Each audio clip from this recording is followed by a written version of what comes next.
hear me now? Try disconnecting this speaker. If I can figure out which one is the right one. Good, how are you? Enjoying the heat? Oh, good guess. In your air conditioned surroundings, I guess, you know? Well, keep getting made fun of because it's so cold up here that I wear my jacket. Yeah. Exactly. Well, it seems like the hotter it gets outside, sometimes colder it gets inside. With AC, gets cranked down, more and more people go outside and they're overheated. It's an awkward gap. It's like, We're socially Pretty sure you distanced. could move the nameplates. Will you try talking Nicole again? Can you guys hear me at all? Yes, we can. Great. Okay. Oh. Turned off. did Multi-tap. Eric make it on Zoom? Not yet. Okay. I don't see him here yet. So we could go. Sorry. Okay, welcome everyone to tonight's planning commission meeting for Norfolk City. It's June 16th, 2021. I am Vice Chairman Mason. I'm going to conduct this meeting in the absence of Chairman Thomas, who may join us later on Zoom. I note that Commissioner Nancaro has joined us on Zoom and is able to participate in the meeting. And with the exception of Commissioner Thomas, I believe we're all here. So as always, we do have a light agenda tonight, which is great. And I'd like to start the meeting as we always do by an invocation or a thought, and we don't have a name on that, nor do we have one for the Pledge of Allegiance. Do I have a volunteer for either of those items? I'll do the pledge. Do the pledge? Do we have a volunteer for the prayer or a thought? Okay, Commissioner, may let the record show that Commissioner Webb will give the invocation of thought, followed by Commissioner Arner giving the Pledge of Allegiance, leading us in the Pledge of Allegiance. Our Father in heaven, we're very grateful to be here together. We're grateful for this wonderful city that we live in and grateful for the opportunity to serve. Please bless us tonight and we'll be able to listen closely and understand one another and come up with good plans for Norfolk. We seem to be saying in the name of Jesus Christ. Amen. Amen.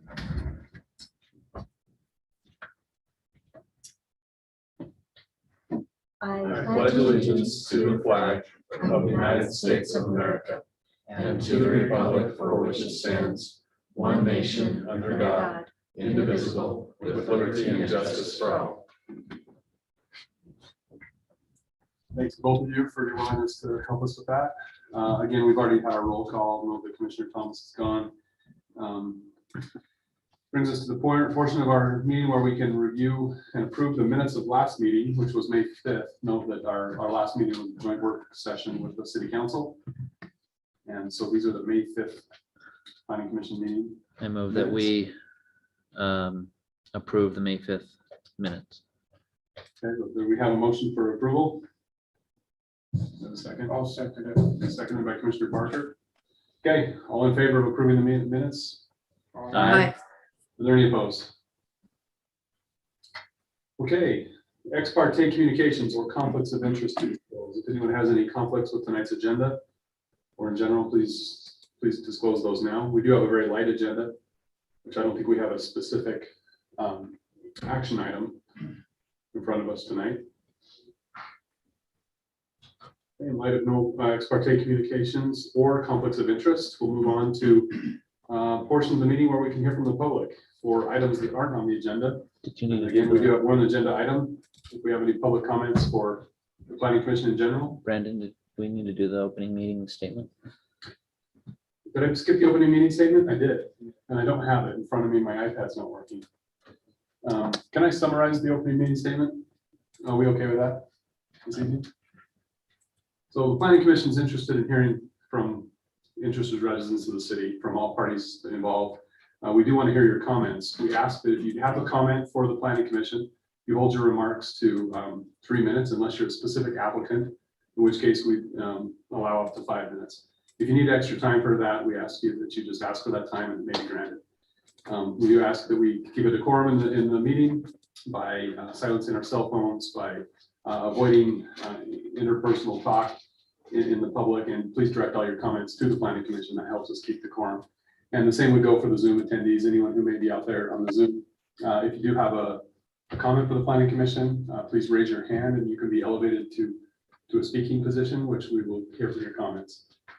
The Zoom chat feature gets it's a little Wild West. We sometimes it comes back and forth on there, and I'd like to avoid that and try to direct our comments here for open discussion to the public. So that's pretty much what our opening meeting statement says. Are we in agreement with that? Did I miss any points there?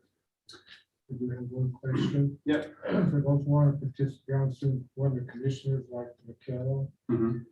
is it better for them not to raise their hand or try to interrupt because it's real hard to tell when they're not here?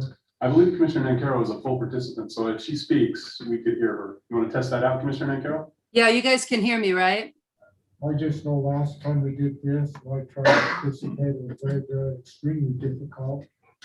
You know, I can't hear you very well. There you go, Commissioner Barker. Thanks. It's just, it was really difficult, and sometimes I think the people here have a hard time knowing when you're finished. They can't see you. And sometimes the speak up is real hard. I've been concerned for some time that the Zoom participants may have some kind of an unfair disadvantage, and we've asked that a number of times, and I thought Commissioner Nancaro, you were saying it was okay, it was manageable, at least. Yeah, and I would be there tonight. I just got back in town, so I plan in the future just to attend the meeting. Okay. So hopefully after tonight, it won't be an issue. Okay. Okay, well, and we can discuss that at the end. Thanks, Commissioner Barker. Okay, we are at the point for public comment. Do we have any public comments for the planning commission? You know, we have some public here tonight. We do have two public, but no raised hands yet. And we do, Eric Thomas is showing up, but it's not letting me add him as a panelist. Oh, here he comes. Okay, if we can have the minutes reflected, Commissioner Thomas did show up, is attending the meeting. But yeah, no raised hands. Okay, so in absence of any public comments, we will move on. And we have only one agenda item tonight, so perhaps, I'm going to go ahead and make the call on this, that if there are public comments at that point on the legislative item that we're going to discuss, then we'll reserve some time for that at that time. So let's move right into our legislative item number 6, which is discussion and review of sections 1 and 2 of the Reorganized Land Development Code, presented by Scott Hess. Thank you very much. So happy to talk about this a little bit. This is a project that I've inherited. I've been here about 6 weeks now as the new planning director. And so this is new to me as well. And luckily we have our consultant, John Jansen, here with us. And do you know if Jennifer Garner is going to be able to attend? I thought she had a conflict, Okay. but it'd be on Zoom. Wonderful. And Rob is on Zoom as well. Oh, wonderful. Okay, so Rob's we'll have, Yeah. Yep, we'll have everybody here for you to ask questions and hopefully get some answers tonight. And if nothing more, just provide, have a feedback session. I don't have a long staff report, don't really want to belabor the point, but what we are doing is over the last 2 years, the city's been working with staff and a consultant to reorganize titles 11 and 12. That's our zoning title and our subdivision title to do a few things. One is to increase clarity, and then the other is to bring about all of those Utah state legislative changes that have kind of been waiting in the wings while we've been dealing with our code. So this is going to be less of an update, more of a reorganization. Most of the information there is the same copy paste, aside from a handful of different, minute changes. And the consultant, John, was helpful enough to provide a 1-page summary of those core changes as you read through that. It's not a public hearing tonight. This is really a work session. What we want to do is kind of take this through the process fairly slowly. So you see 1 and 2 this time. On July 7th, you'll see sections 3 and 4. We'll be sending those out this week. I didn't want to have too much overlap on those, so you can focus on each of those sections individually. After that work session, we'll actually post a formal public hearing where we'll provide opportunity for the public to come and review and make a comment. And then probably let that simmer out there for, maybe skip one more meeting and let the public really have an opportunity to digest this before we make these changes and this kind of major reorganization, really.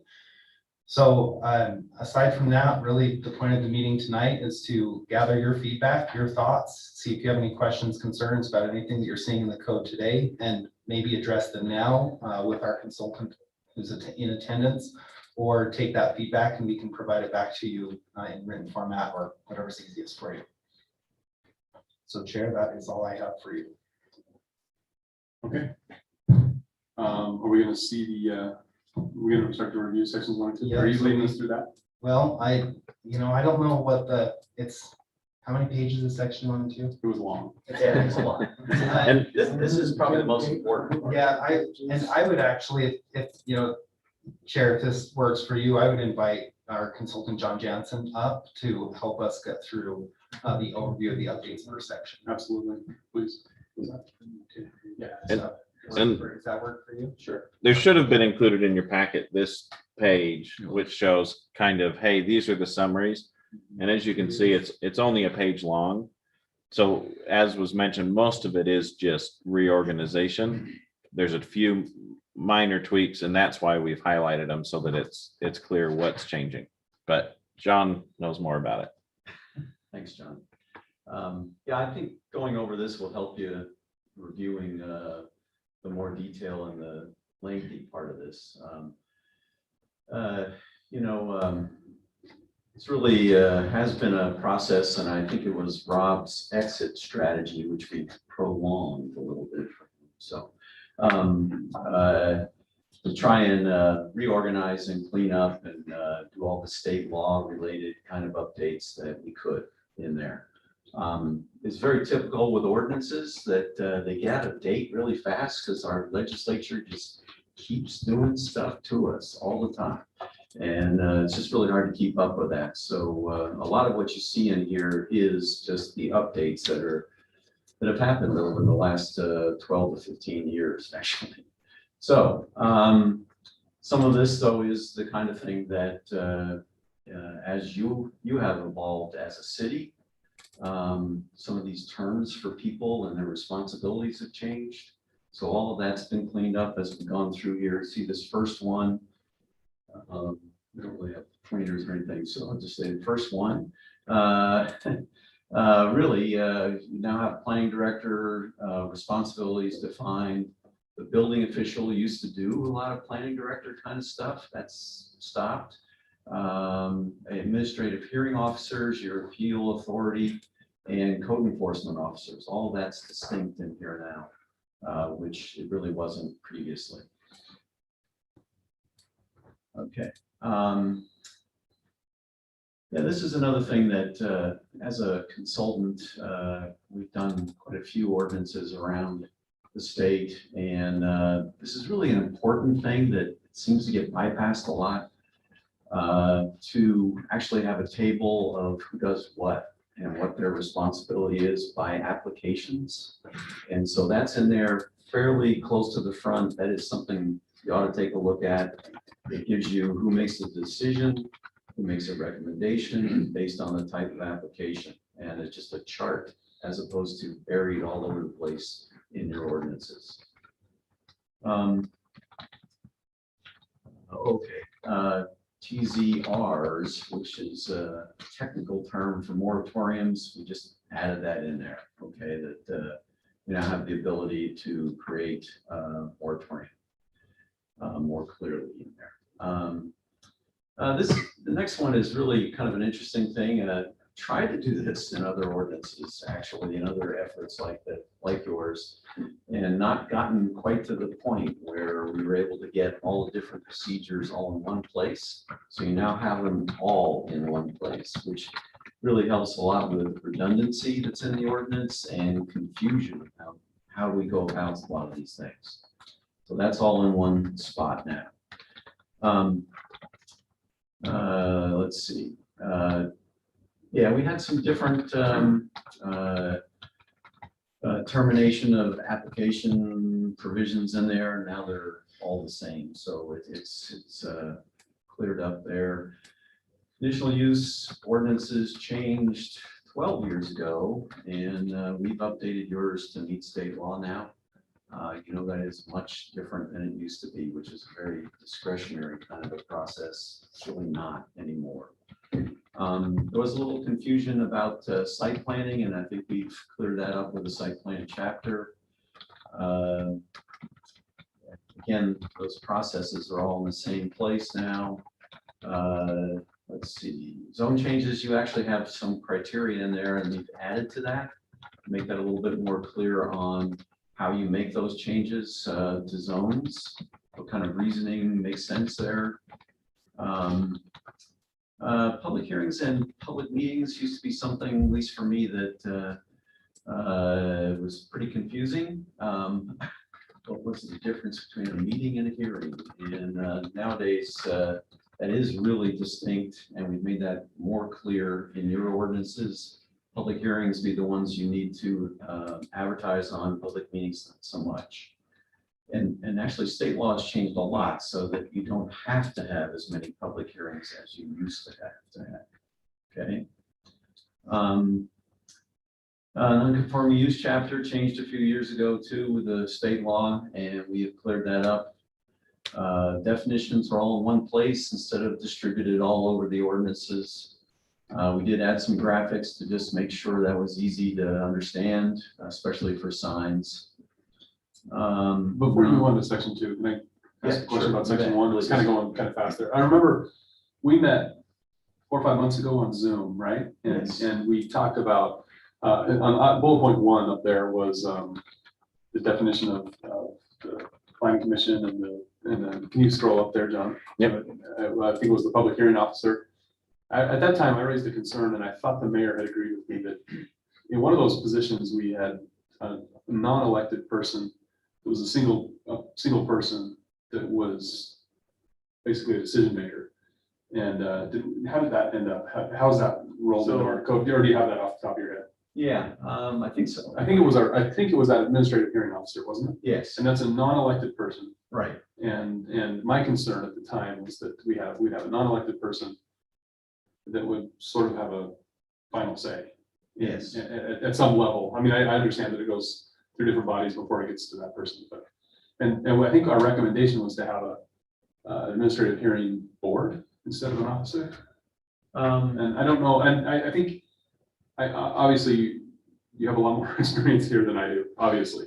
And I know we respected that, but I think the mayor and I, do you guys remember this? The mayor and I were kind of in agreement with this. Well, and this was discussed. In fact, we talked about it internally. That there are some communities who really love the board, and there are some communities who really love the one person who is trained. It's a third party that's paid, by the city with that experience.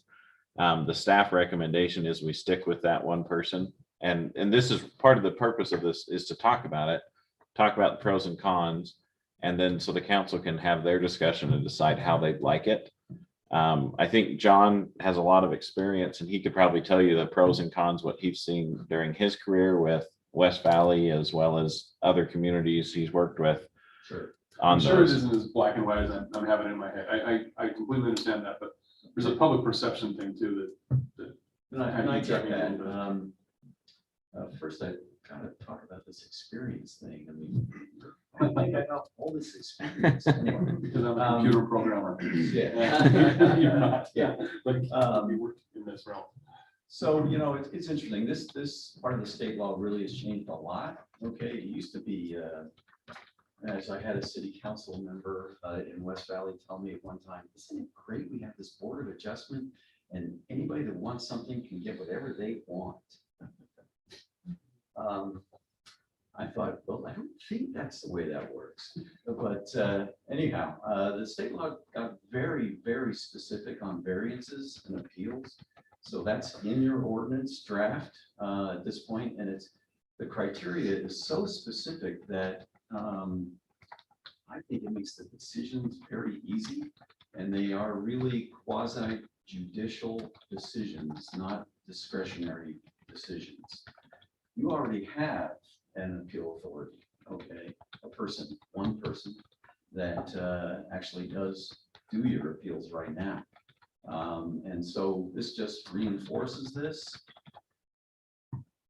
I'll just say this outright, but the problem with taking these to city council is that councils like to think of themselves in a discretionary kind of a role. And the way the state law is set up, it's really not there. And so the one person, you know, a lot of communities are doing attorneys, but it's really very simple. Review the criteria and look at the application and decide. Most things, especially variances, pretty hard to justify. So that's what's in there. Yes, we did have that discussion, but you do have a recommendation from us to pretty much stay the way you are, actually.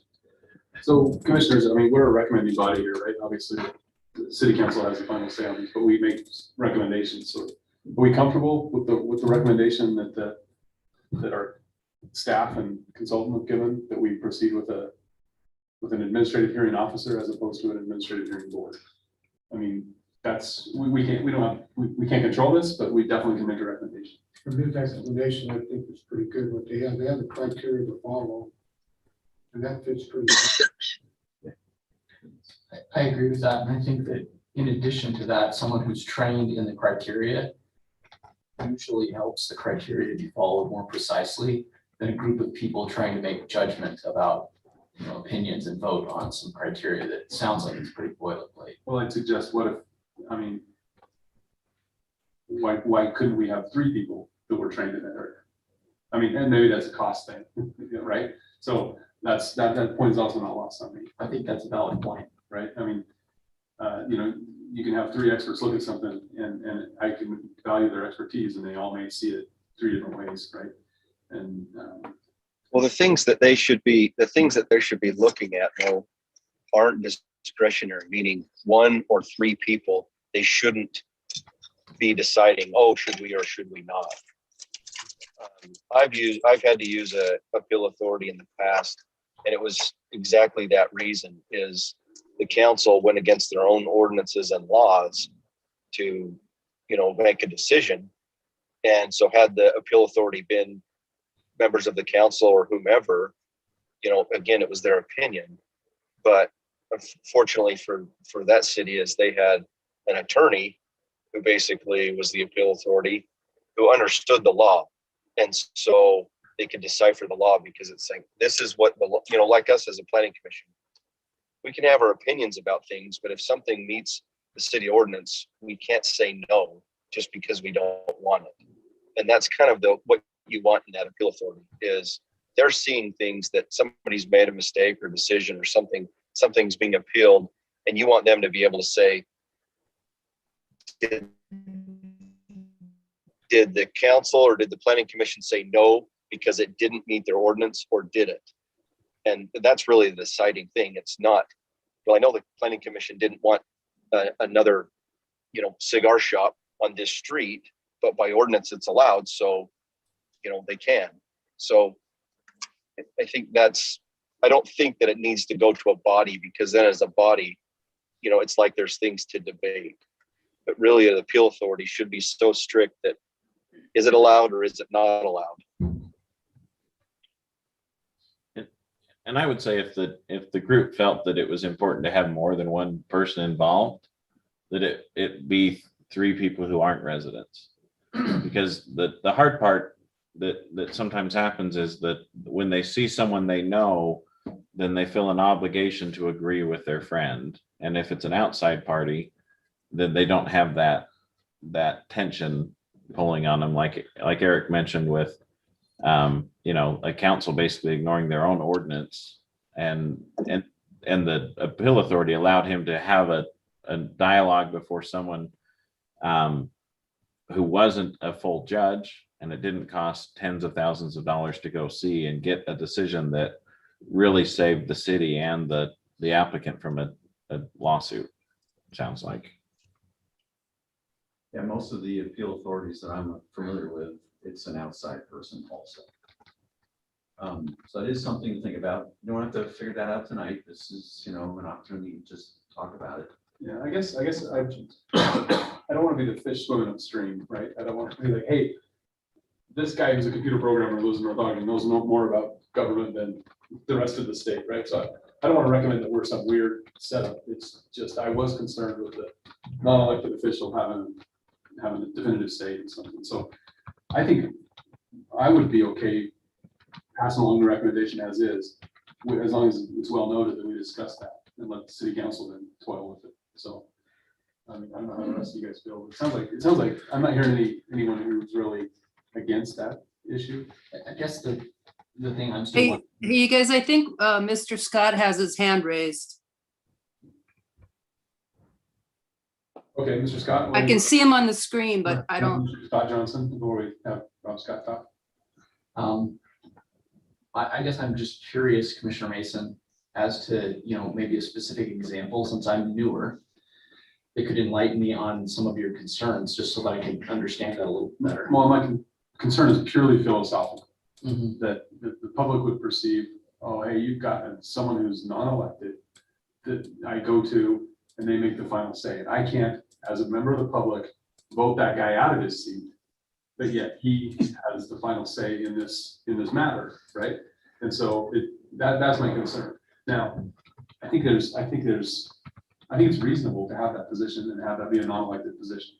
My concern was just looking out for the public interest, is just to say, hey, let's say we put Darth Vader in that seat, right? And he's a non-elected person. How do we get Darth Vader out, right? I mean, I guess they have to go to the mayor and they have to fire him. The mayor does have the right to fire. Yes. I don't have any conflict. If they have criteria they have to follow, they said it's been approved because of this, and this, or it's not been approved, they have to list out the criteria. It's basically, we follow criteria, it matches up. So I don't see much of a conflict. I'm actually not overly concerned. As I said, I'm willing to completely just pass this along. I would like it noted that it was discussed, because I mean, that's for me. I mean, if anyone else has concerns, by all means, raise them. I think it should be noted that it was discussed too, because I think your point about public perception of someone having the ability that is non-elected, being able to make decisions. And I think the point being noted is pretty boilerplate decisions here. These aren't decisions that are being made where someone has a lot of latitude to make a judgment call per se. And that in addition to that, something that protects the city and all of us is that those things being applied consistently is something that's helpful. How the law is interpreted by one person versus three people, as long as they're doing it consistently, that's helpful versus applying it inconsistently per situations. I think there's a level of protection for the city on that as well. I think it brings up a question. If they're doing this, they have to be accountable to somebody. They're not just doing it. There's some accountability somewhere. They have to answer to somebody. And so Well, they ultimately answer to the be, mayor. they may not be elected, but there's accountability they have to come back and answer to. The meetings are also public meetings, so they're recorded. I think they're put up on the state website. Okay. And you do have the appeal from there to district court also. It should be noted, none of us were elected to this position. We were Yes. appointed, right? And, but that's balanced out a little bit. And there's there 7 of us, right? So I really am okay with this. I would like the minutes reflected that it was debated. And then Rob Scott had a comment. Could he be elevated to panelist? Yeah, he should be able to speak. Thank you, commissioners. Just a couple quick thoughts. One is that when we deal with variances, the last several years, we've had maybe 1 or 2. There's just not that many. We've never had a complaint with our hearing officer that I'm aware of. A very reasonable decision-making process. And as part of what we do is when we see an issue and we see that there's variances that are being requested, then we will usually go back and take a look at the standard, which is what we did. The variance requests we were having some 3, 4, 5 years ago were all setback issues dealing with steep slopes. And you'll recall we passed an amendment that allowed for homes to be able, if they are on a lot that's over 10% slope, then they can move their front setback 20 feet. Since that time, we have not had one additional request along those lines. So I think that that the process that we currently have is not only reasonable, but it works very well. Thank you. Thank you. Yeah, I'm willing to trust the experts on this. I mean, I'm not arrogant enough to think I know better than them. So I'll just maybe add to that and emphasize Rob's point. There's a lot of communities that they have repeated Board of Adjustment, appeal authority requests. They just keep addressing the same thing over and over again. It makes sense to look at those kinds of cases that you've had and make some changes to your ordinances if they're warranted, right? Unfortunately, a lot of communities just don't ever get around to that. And it sounds like you all do, which is a great thing. well, I cut you off as you were about to start section 2, I believe. That's fine. Okay, section 2. So this is covering your zoning districts. Now the regulations that you have, usually called as supplementary regulations that affect more than one zone. Hillside protections in here too, but honestly, we didn't do much with that because that is under review by you all, I think, at this point too. So that one's just part of the package. Okay, a lot of this involved moving things around. So right off the bat, we did look at the conditional uses and the permitted uses, and quite a few of the ones that were conditional, the feeling was that they really didn't need to be anymore, that they should have been a permitted use originally. We're adding standard conditions to them each time, so why do they need a conditional use hearing? And just one little conditional use theory moment, which is it's allowed in the zone. You get to mitigate that, but it's not like you can say it makes sense over there, but not over here. Okay, that kind of theory, which is the theory that I grew up in the zoning world, is no longer a possibility. Okay, so that's pretty important. If it's allowed in the zone, it's allowed anywhere in that zone. Okay, so that kind of theory we applied to the list of conditional and permitted uses. You've updated and created a civic zone that was added in. This is another part of state law that's become pretty important to a lot of statements like with the sole discretion of the planning commission. Sounds nice, and if you're a planning commission, it sounds great, but it's actually a problem because that sort of opens it up to anything and everything, as opposed to what state law has been trying to do is be more specific, so it's clear on what kind of criteria you've got, what kind of reports you can require. All of that is in there. So there were a lot of those statements in there. Those have been cleared up and criteria added to those, so that you can make decisions on other things you might need. Let's see, public works standards. This is another thing that I'm really happy to see disappears in your ordinance. Sometimes you have ordinances that cover everything from curb and gutter, exactly how you construct them, how that road is put together, the width, the structure of it, all of that, and storm drain, kind of the same thing. It's all in your zoning ordinance, when it ought to be in your public works standards, and all we need to do is refer to those, okay? And that's one thing that we did here, which helped to shorten things up a bit, okay? Fairly important. We have some graphics in there that weren't in there before. You had graphics, but some of them were pretty hard to figure out, actually. So we've cleaned those up a bit.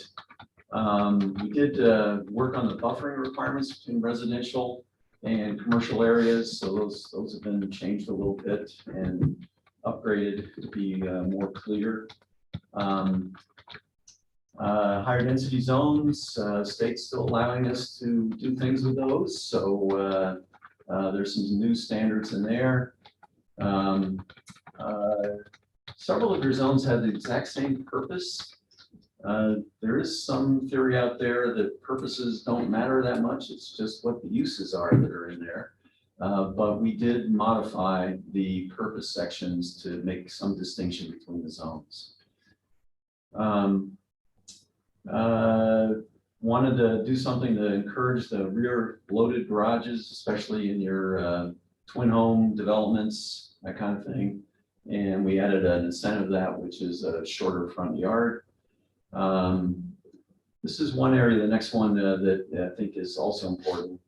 You have a series of zones, planned commercial, several commercial zones, and there's just a real feeling that there was a lot of redundancy to all that. So they've been simplified and consolidated.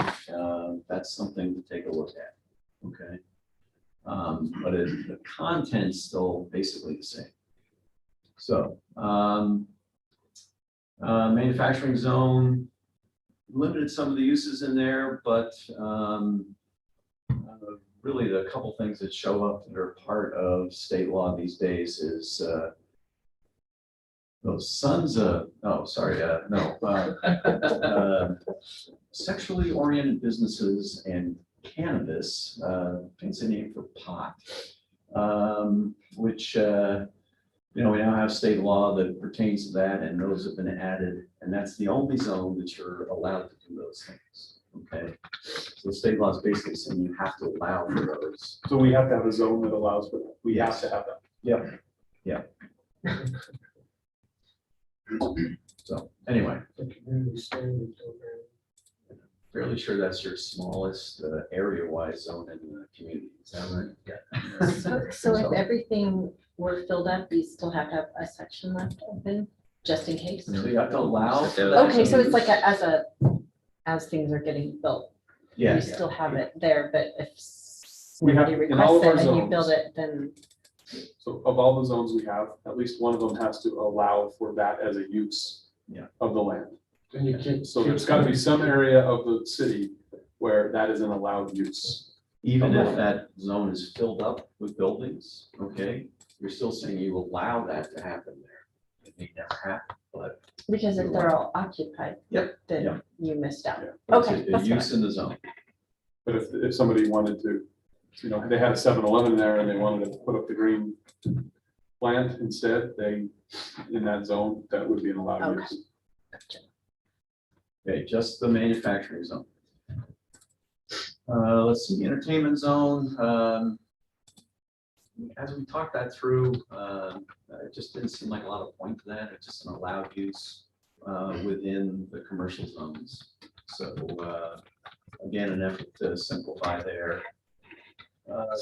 Trend around the state is to have some dark sky provisions. Those have been added in, fairly simple so far, but you could expand on those another time if you want to. Key question, do we actually do anything about that? I don't remember ever voting on anything for the dark skies. It's talked about. I don't remember if it's ever come to any decision on how to handle it.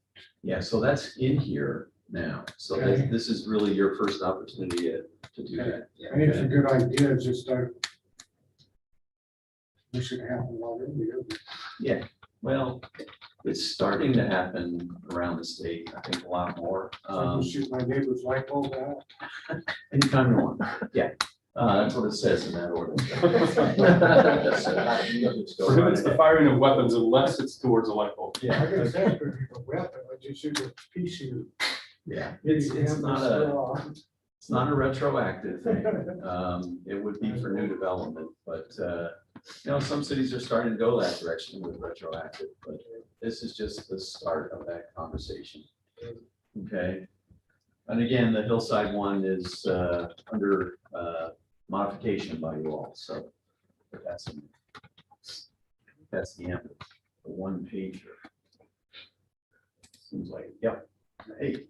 You did it. Could you help us understand where things are heading with both the rear loaded garages and the dark sky provision? Sure.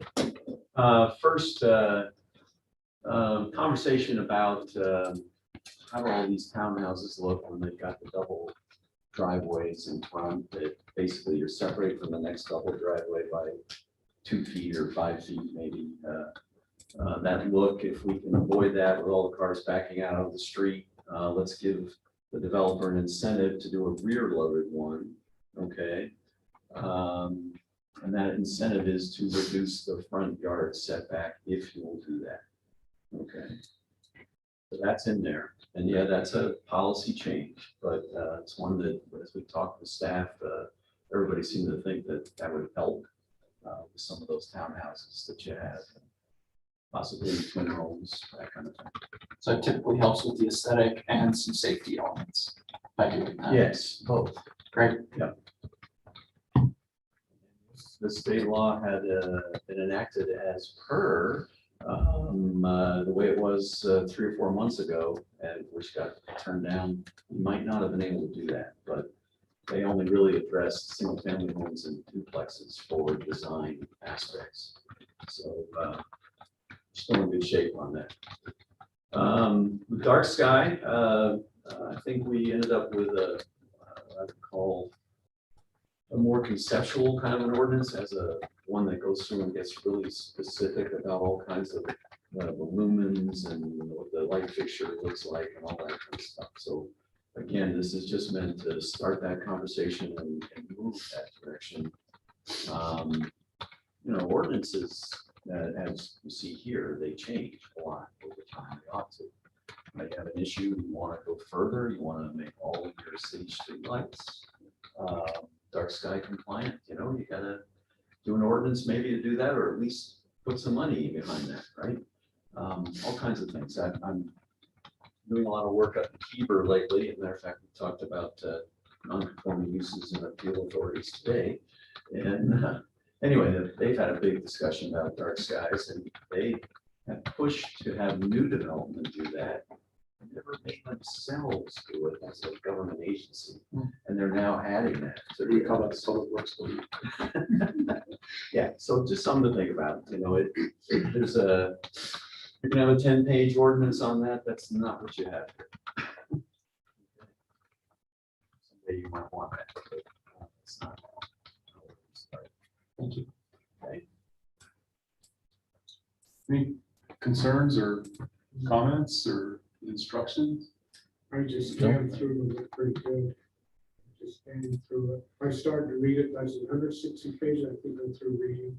So do we like staff's, would we like the way staff has divided this up for us to take sections 1 and 2 today, get more to the details of it, come back before we open the public hearing? I kind of promised the public an opportunity to speak, and I intend to keep that. I like for what they've tonight. done. Anything else for us? Good work. Yeah, I think unless you want to get into a lot of details, this is a good overview. Okay. So we have a little bit of homework to read that, obviously. I tried. Come back. I started it as well, so It's great if you can't sleep at night. If you wanted to focus on any little bits, the chart, which is on page 2 or 3, that's the decision-making tree essentially is really important. And then the review of conditional and permitted uses within each zone. So that's something to consider. If anything, it would be to think about really constructive standards that you could use to remove any of those conditional use permits. That's just one less meeting that you have to have, one less item. And if you can make those standards really clear and easy to apply, then you can start to pull those out and just codify them as is, which just makes your work easier, makes our work easier to administer the code. So that's, from a staff perspective, those are 2 pieces that would be critical if you can provide some feedback on. I just have a question. That chart you're talking about, I think page 3, has a PD, then you have a D, you have an R. I was looking for a legend where it tells them R and D stand for. So I think it's at the top or bottom. I think it's at the bottom. R is recommendation. Oh my gosh. P is decision. Yeah, sorry. Yeah. I want the public schools, leave me alone. And are those those are just the way it's applied in North Ogden? I assume some of those are also state standards. Yeah, it's a combination. Yeah. Would it be helpful if there was an asterisk by the things that are like, you can't move because it's a state standard, and then not have an asterisk by the things that are just for our knowledge at some point. It's helpful. Is it reasonable to ask that? He's rolling his eyes or something. No, I'm not really. I just was trying to think about, is it in a sense already done? Because where we have the public hearings showing up in the far Yeah, column, yeah, that makes sense. those are required by state law. That makes sense. Thank you. You know, I That's good clarifier. I think there was, gosh, a long time ago, so I put a group home or something down in Green Acres. The people are upset about it. We had no control over it. That was required by state to be allowed. Yeah. And that's great. You know, people didn't like that, but it was out of our hands. Yeah, the group homes thing, that's changed too. Where I used to work, I think we led the way on that one. Tried to stop a 11-person group home from establishing in a residential neighborhood, and lost that court case. Pretty quickly. Yeah. Okay, I have a quick question. So as we review this, I've noticed a couple of just minor, like maybe some grammatical things or maybe a sentence that was confusing. Who's the best person? I was just going to make a list as I go. Who's the best like central staff person or something to send that stuff to? So please send that to me, to Scott Hess, and I'll Okay. reflect that back to Jennifer. And I have some of those same things, just minor red lines and corrections. So there's a full top to bottom, just grammatical check to do on this. But it's been a huge effort as I've worked just the last month and a half, meeting weekly with these guys to just get the code where it's at now in. Right. I didn't want to belabor a meeting or anything, but as we're going to all be reading it anyway, if there's something that's maybe grammatical stuff, we'll just ignore. But if there was something that was confusing or something to Commissioner, provide that feedback or. that's an excellent point, that we can work through a lot of those things through digitally, right? We can send an email and throughout the week, right? It doesn't necessarily need to be beat up here in this meeting. So Right. that's an excellent point. Thank you for that. So I encourage the rest of the commission to do the same as we read through this in the coming weeks, and and we find things. Let's shoot an email out and head it off before we have to come before the public, I guess, with it and hash it out in the meeting. Because many of them are going to be minor typos and things like that, right? Yes. Excellent point. Anybody else? I did offer the public a chance to chime in on any of these things. We've kind of, these are broad strokes, obviously, but as promised, I offered up a public comments for this item, even though there is no action here tonight and it's not a public hearing. So currently no raised hands. We do have one member of the public participating. Okay, we'll pause for a second. If someone chooses to speak, it's. Okay, well, thank you for your time and effort on this, and it's been excellent. Let's come to remarks from the planning commissioners. I would say go Jazz. Big game tonight. I have a question. There's nothing to the planning commission. Who want to report noise ordinance problems to? I'm getting real tired. It's got the motorcycles, mufflers all modified, or gosh, you can't even sit in your house and talk to each other because of motorcyclists, or even sometimes those big semis. I think you just text it right to John. Hey, John. Police I'm starting to department. text now. It's a criminal issue, and so it's the police that enforce it. Non-emergency police. Non-emergency, okay. I have to wait till we go by to make the call, but Well, and I think I'll mention it to the chief, and they'll step up some what's the word? Surveillance and enforcement. The hard part is that if the vehicles meet state standards, then they probably won't have a lot of room, and especially if those motorcycles are coming in groups. I live on one of those same routes as well, and yeah, when you they do. come by Sunday morning, Sunday afternoon, it gets pretty loud as they come down the hill or go up. I've got 3 cars, I got 2 motorcycles, Yeah, and I'll tell you, when they come by, you just will quit talking. yeah. You just won't turn your TV off. And there are, and the police, if they do see something excessive, sometimes they do find that those vehicles might have been modified outside of manufacturer specifications. And so I'll have the chief reach out to you and see if there's a way to identify, maybe if we know who those individuals are, Okay. or maybe the time frame they're around. I just know it's not just me, it's citywide. Yeah. It's probably statewide, there's probably countrywide, but it's probably worldwide, if you probably put it that way. Does anybody else, the planning commissioner have anything you'd like to get off their chest? Or So I have, I think I need to go to city council meeting. I just keep forgetting. But I've mentioned this to just random people that I know. And is there a way the city could put some signs at all our entrances, like "We Heart Our Police" or something? You know, kind of like "I Love New York," but like just, you could even do a subscript like, "And if you don't, just leave" or something. I just think it's cool, but and everybody I've mentioned to is like, "Oh, that'd be so cool." Like our city stands for something. I mean, most cities do, I get it, especially in our state, but I attended a budget hearing one time and came up to city employee compensation. And that was one thing I felt strongly that, if we really heart the police, then I think we should pay them well. And, and so, I mean, and that goes for all our city employees. I just think they're great. And there's a perception, and this is Brandon's soapbox, okay? So there's a perception that, hey, if you work for the city, then you should be doing this for free. Because, and I disagree with that wholeheartedly. I think you get what you pay for. And I think we, if I value the police and if I value the city employees, I'm gonna pay them well. And they don't just, it's not that, hey, you guys work for me, but you guys work for me. Like, I'm your boss. Yeah. I should pay you well. So I would encourage that. I've done that before. And not everyone agrees with that. Because where does that money come from? Well, it comes from our taxes. But I'm firmly of the opinion that the city employees, including the police, should be well paid. well, it's a psychological thing, and even kids, you go by signs, it actually registers, because there's a lot of propaganda out there, so.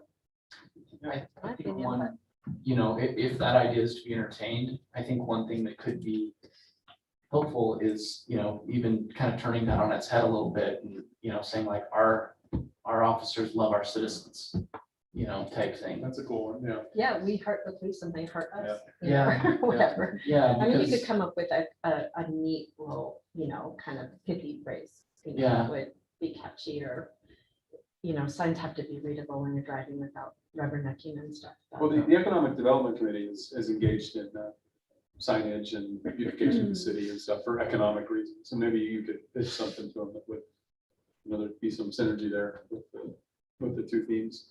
I don't know. Just a thought. Any other comments from the commissioners? And what about from our planning director? I just have one comment. Eric and Nicole will need the Open Public Meeting Act training since they were unable to attend our joint work session with City Council and Planning Commission. So I'll email out that training video, and if they can just email me back when they have completed that training, we'll mark it down as 1 hour of the 4 that we're required to do before the end of December. Okay. And then section 3 and 4 of the code will be coming to you this week for your review. We skip a month. This is a 5-week month in June, so have an extra week off before our next meeting, July 7th. In the summer, that's a shame. Okay, is that all? Thanks, Scott. And any remarks from our city manager / attorney? Yes, put it on your calendars, August 24th. Not sure exactly the time, 6 or 6:30. We'll be doing the city employees barbecue swimming thing over at the pool. Last time we did it, the council said we should have the whole facility to ourselves, so that will be the case this year. So bring your kids and spouses or friends, but we'll have some food and the facility to ourselves. So we'll give you more information as we get closer. And will it go until like 8 or? It'll be 8 or 9, Right. but it'll be a good time, and it'll be the only time you'll be at the pool with that few of people. Although we're hoping to get a good turnout and have a couple hundred people there at least. So I mean, it's always fun. It's, sometimes bump into city employees and I'm like, hey, I'm your coworker. And they're looking at me like, where do you work? Like, well, that happens all the time. So it is nice to mingle with them like that, for sure. Thanks. Anything else, John? nope, I think that's it. Okay. I would entertain a motion to adjourn and watch the game. Make a motion, we adjourn. I'll second. Okay, seconded by Commissioner, who wants it? I'll take it. Commissioner wants it. Second. All in favor of adjournment? Aye. Hi. Meeting's adjourned.